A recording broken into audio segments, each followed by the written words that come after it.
What are Divine Cartethia's biggest pros and cons? That's what I'm here to tell you today. My name is Juice, and let's get into it. I would say that Cartethia's strongest quality that still persists to this day is that she is a very strong TOA DPS. If you have her best in slot team, or if you at least have Shakona, then she is a very good choice for TOA. Super strong in floors 3 and 4, and is all around one of the top performing characters in TOA at the minute. So she is really strong, and if you're struggling with TOA in particular, then if you're able to get Cartethia's full premium team, or at least just Shakona, you don't really need Chisa, but if you can get Shakona, then yes, she is a really good TOA DPS. She's super reliable in that aspect, and she is easily going to be able to cover for your middle tower. She does a lot of damage.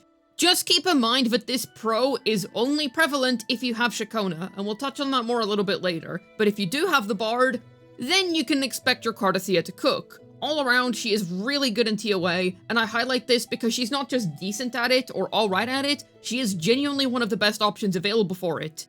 I'm not sure how long that is going to hold up going into Lahai Roi, but she is at least going to remain as a very strong arrow DPS option, and is all around a very good choice if you are able to secure her best second slot teammate. Another thing is that Cartethyia has a really good high astrites based investment path. What I mean by this is that her high investment is honestly pretty strong. Cartethia's own sequences are very good, and of course Shakona's own sequences are really good for Cartethyia teams. And even if we look at it from a more budget scale, getting Shakona's signature weapon is already a big boost to Cartethyia teams. Her signature is really strong for erosion comps. And another thing that I should add is that something like an S2 for a character isn't even that unreachable for free-to-plays, because it's gonna take a while, but you will eventually build up corals in order to be able to buy an S2 from the shop. So, with that in mind, she's not a bad one to invest in. I personally don't think I would do it at this point, considering that we're going into Lahai Roi and we're gonna get stronger DPSs probably in not too long. However, I will say that she is still a safe investment,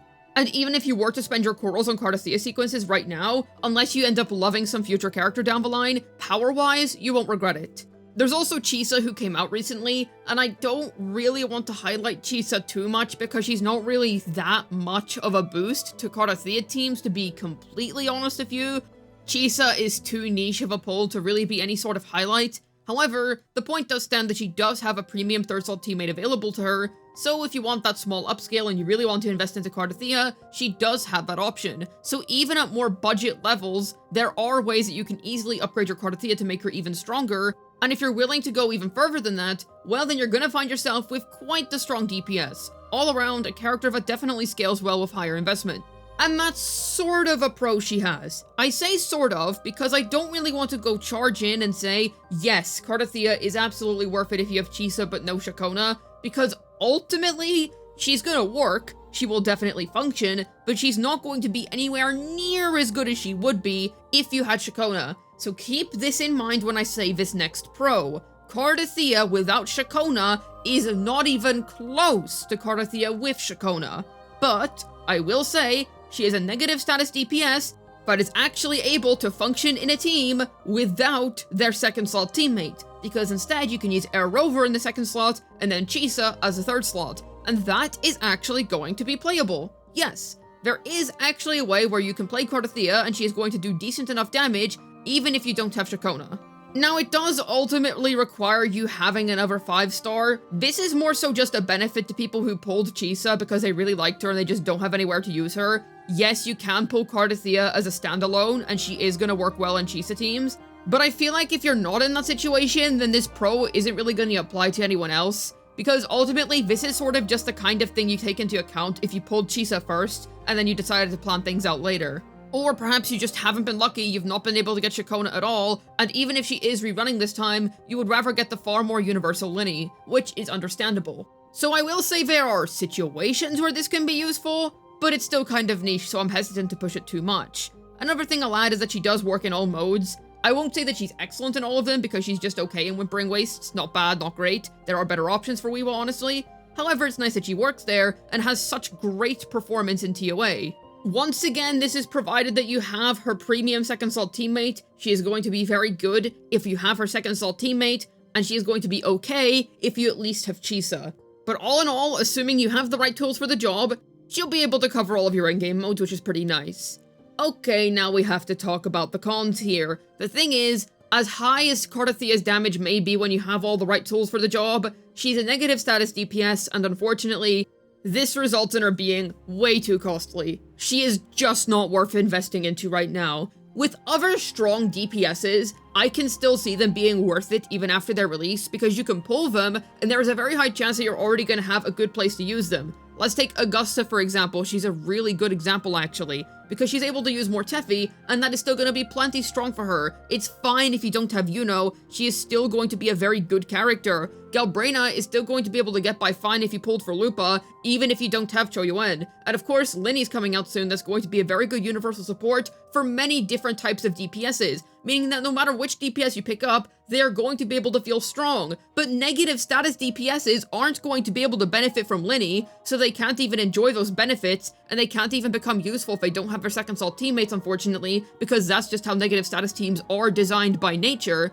And second of all, you need to pull another entire 5-star in order for the main DPS you pulled for to even feel good to use. I don't want to necessarily say you can't clear without them, because that's not true. People have done it many times, and people are going to continue to prove you don't necessarily need the negative status applicant in order to clear, fine, but it is so much more effort than it's worth. Any other character at the same level of investment would do far better and would provide you a far better experience, and it just isn't fun to play. I think anybody that's played Zani with Phoebe versus Zani with Spectra Rover can agree that Zani without Phoebe just doesn't feel fun to use, and I can say that Cartethyia without Shakona just doesn't feel fun to use.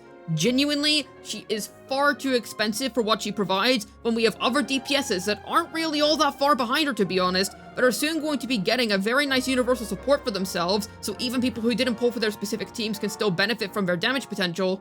And they also don't require another 5-star in order to just feel good to use. Imagine if you needed Yuno for Augusta.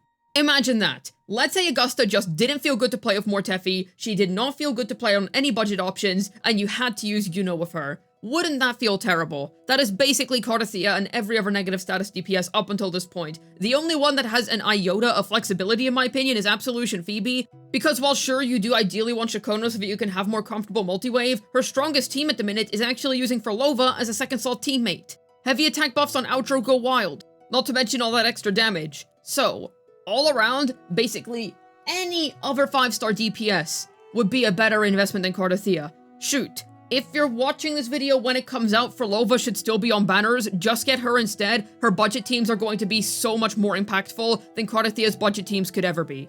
The amount of investment required to get into playing negative status DPSs right now, honestly, it just makes me go, I don't think negative status DPSs are worth it after their release window. There is just no point going and chasing up on their full premium setup when there are other characters that can access their damage, or at least close enough to their damage, for a much cheaper cost.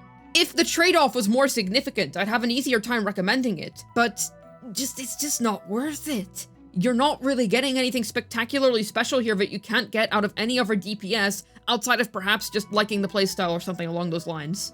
But from a purely meta point of view, dastardly in cost. And then another thing that just makes this worse, she requires her signature.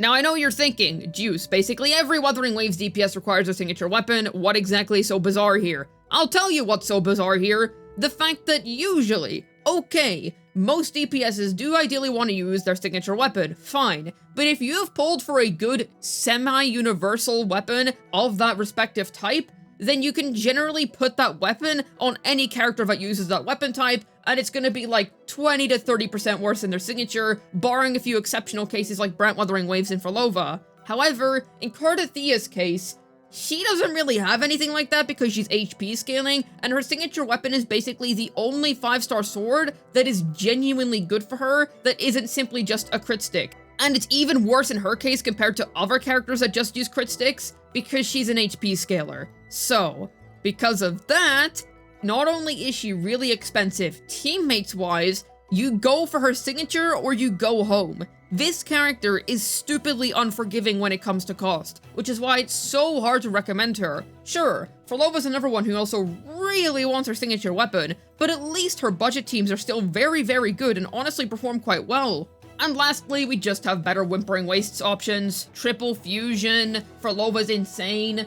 Honestly, just refer back to the Frolova page, you get the point. It's just kind of nonsensical how expensive this character is for what you get. She's definitely nothing particularly special, though.